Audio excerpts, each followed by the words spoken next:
Good morning, friends, and welcome to this Monday morning as we continue the national lockdown. Day 9 of Eastertide, reading from John 20, verse 27. Jesus said to Thomas, "Put your finger here, see my hands. Reach out your hand and put it into my side. Stop doubting and believe." Most of us experience doubt in our faith journey with God at one time or another. Doubt enters our lives through many different doorways: repeated disappointments, unanswered prayers, our intellectual struggle with reality. For many of us, however, it is through the doorway of suffering that doubt enters, our own suffering or the suffering of a loved one, or what we see around us, the immense pain and poverty that we face day by day. Right now, we might be struggling with doubt. Thomas represents for us whose faith had been shaken by doubt.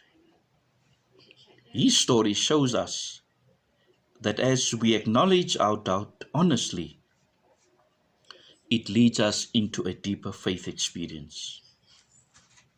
Just listen to these words of John's Gospel and think for yourself, how does it speak to you and me today? Now Thomas, one of the 12, was not with the disciples when Jesus came. So the other disciples told him, "We have seen the Lord." But he said to them, "Unless I see the nail marks in his hands and put my finger where the nails were, and put my hands into his side, I will not believe." A week later, these disciples were in the house again, and Thomas was with them. Though the doors were locked, Jesus came and stood amongst them and said, "Peace be with you." Then he said to Thomas, "Put your finger here, see my hands. Reach out your hand and put it into my side. Stop doubting and believe." Thomas said to him, "My Lord and my God." Then Jesus told him, "Because you have seen me, you have believed.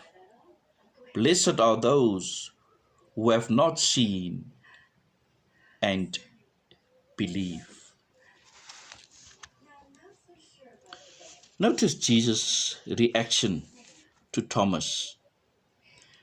No condemnation. Rather, we see a Jesus who acts rather by encouraging Thomas to move beyond his doubt. Thomas takes a step of faith and confesses before Jesus, "My Lord and my God." We don't have the same evidence as Thomas, but we experience our own move beyond doubts. We live amongst people who encourages us, supports us. We live in the beauty of creation, but more especially, we experience ourselves, our sense of right and wrong. There is this radical change that happens in the early disciples after the crucifixion. Something must have happened to transform their fear into boldness, their despair into hope, their disbelief into trust. How else can we explain it? None of these reasons gives us total proof. However, they do bring us to what Carlitos Way calls the threshold of faith. Like Thomas, we too need to take a step of faith. And when we do, we will discover the reality of Christ's presence and alive in our own experience. Recently, last year, I attended an 8-day retreat. And I discovered in my own journey of faith, one of the remarkable passages was that of, I was asked to read through some chapters of the book of Daniel. And when he faced challenges and doubts, Daniel went to his upper room, opened the window that faced Jerusalem, and there he prayed 3 times a day.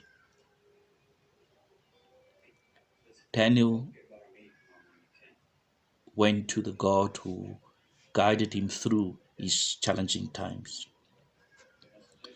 I found that experience very moving and deeply encouraging, also very healing. Today's daily practice is we are asked to write our own confession of faith. Use our own words, not that of Thomas. What are the words or the images that come to mind when you think of the meaning of Jesus for yourself? After you've done this, take Thomas's words with you into the day and repeat them as often as you can. My Lord and my God. Have a blessed day.